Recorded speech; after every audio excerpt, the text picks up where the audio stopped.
All units, 6845 is requesting additional units and a supervisor at the southwest corner of Imperial Highway and Main Street. Shots fired. Unit responding, handled code 3.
It takes a special person to even be married to a police officer. It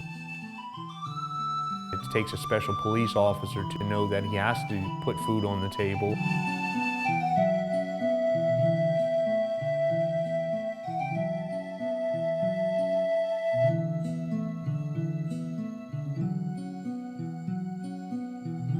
My wife has been extremely supportive of my career, but there have been plenty of times to where she was extremely afraid.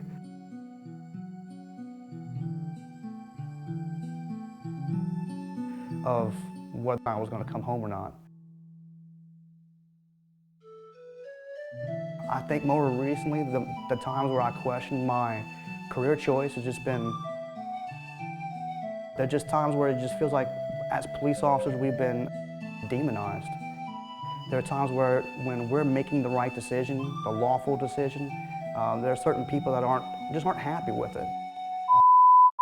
Well, incarceration makes me mad. People do wrong things because they know that there aren't enough policemen to cover whatever is going on. Fuck the police. We can't even sit on a goddamn sidewalk.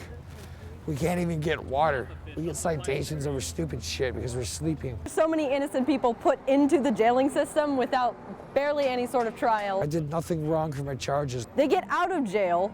They can't get a job because they're a convicted felon now. So then they're forced back into their life and put back in jail. So it's just a self-feeding loop, and people are making money off of jails. People rebelling against authority everywhere. Anarchy! We just enforce the laws that are made by each state.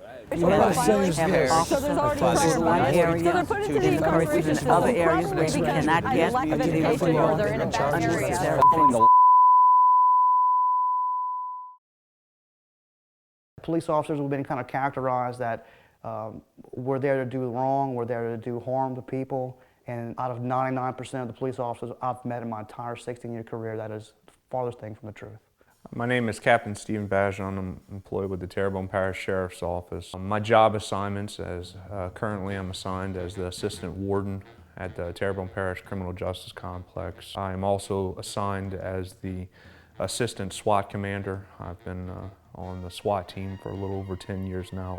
My name is Keith Bergeron. I'm a sergeant at the Terrebonne Parish Sheriff's Office. I'm a dare instructor, which is my primary job, and my secondary role at the department is I'm a SWAT operator. I really wish that crime would be at a steady decrease, but in my job and my position, all signs is that crime, especially violent crime, is going to be on a steady increase, and it doesn't look like it's stopping anytime soon.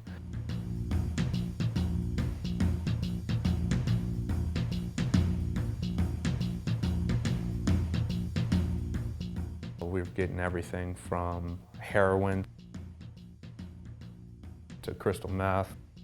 methamphetamines.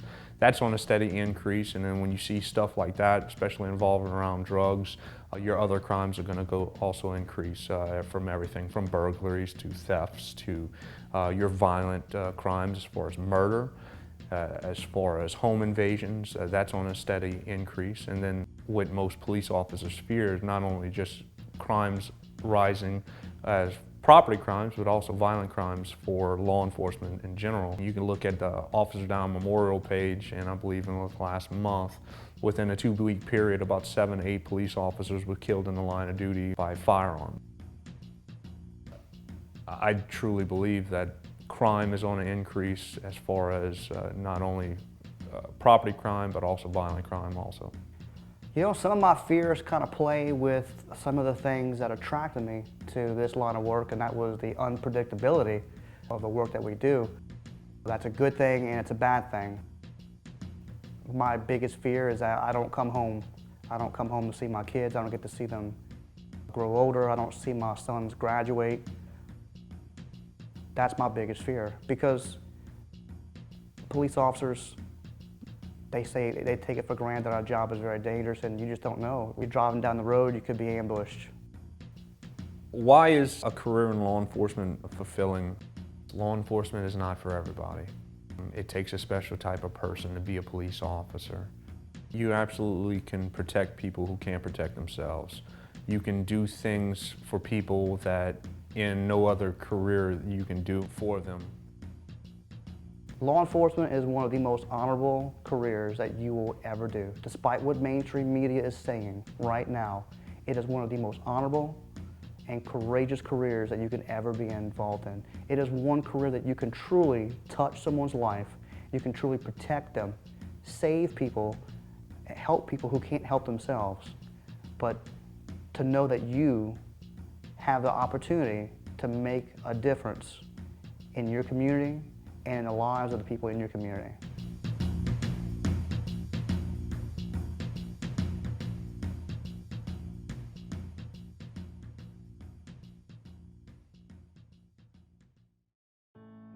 I really knew at a very young age that I was going to be a police officer. Kind of happy to say I'm a second-generation police officer.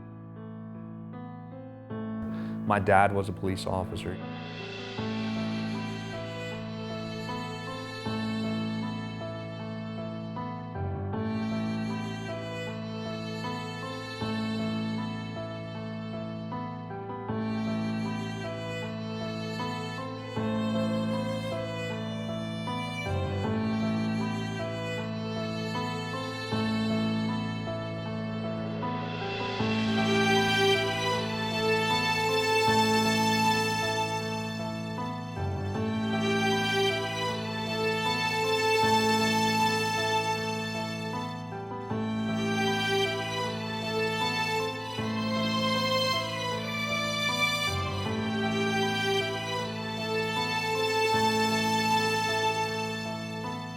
My number one motivation to join the police force was my Uncle Tim.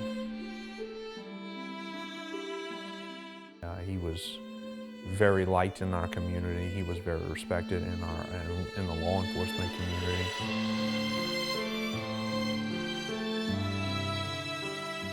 He was an amazing man, and it's not just coming from me, but there's not a single person that I know in this department that doesn't have a story. That Tim has somehow done something for them and touched their life. He was very selfless. He never needed any recognition for the things that he did. He went above and beyond, not only in his job in the DARE program that he innovated, but in every aspect. He was asked to do small tasks for the sheriff, and he just moved and did it selflessly. He never needed any recognition. That was probably one of the biggest things that I admired most about him.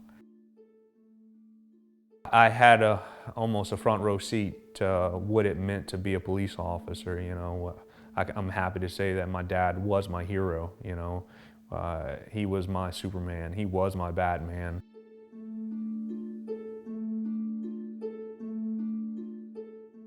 Whenever I first came into law enforcement, I was really blind to what it meant to be a police officer.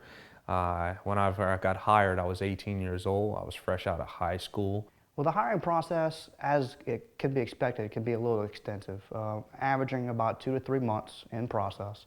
Very first thing is a pretty lengthy written application in which there's a background done by the Human Resources Department.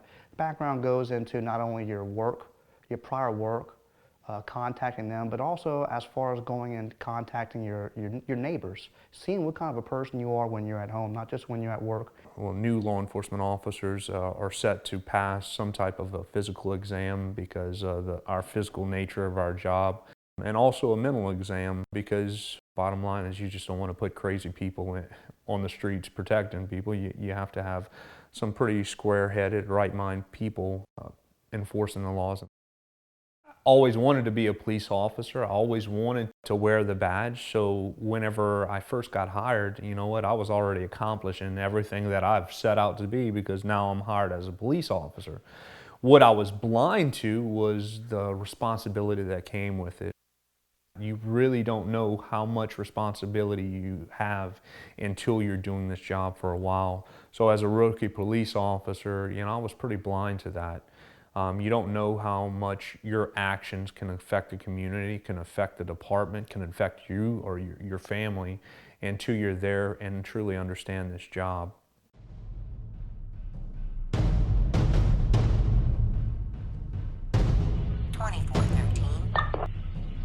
Hit roll.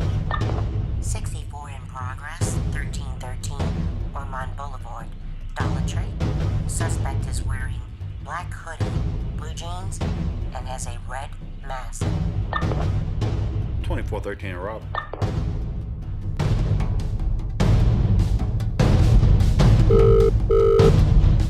What's your emergency? There's somebody in my yard. I just saw him run by my back door, and I think he went into my shed. Do you know what he's wearing?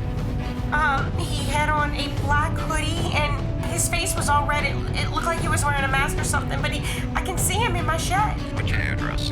I'm at 113 Holloway. Okay, we'll have units on their way.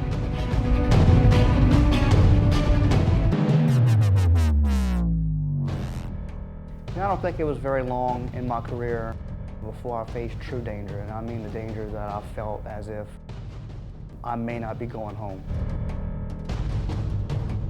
In every situation that I've ever been in, I can't say that I wasn't scared, that I wasn't in fear of my life.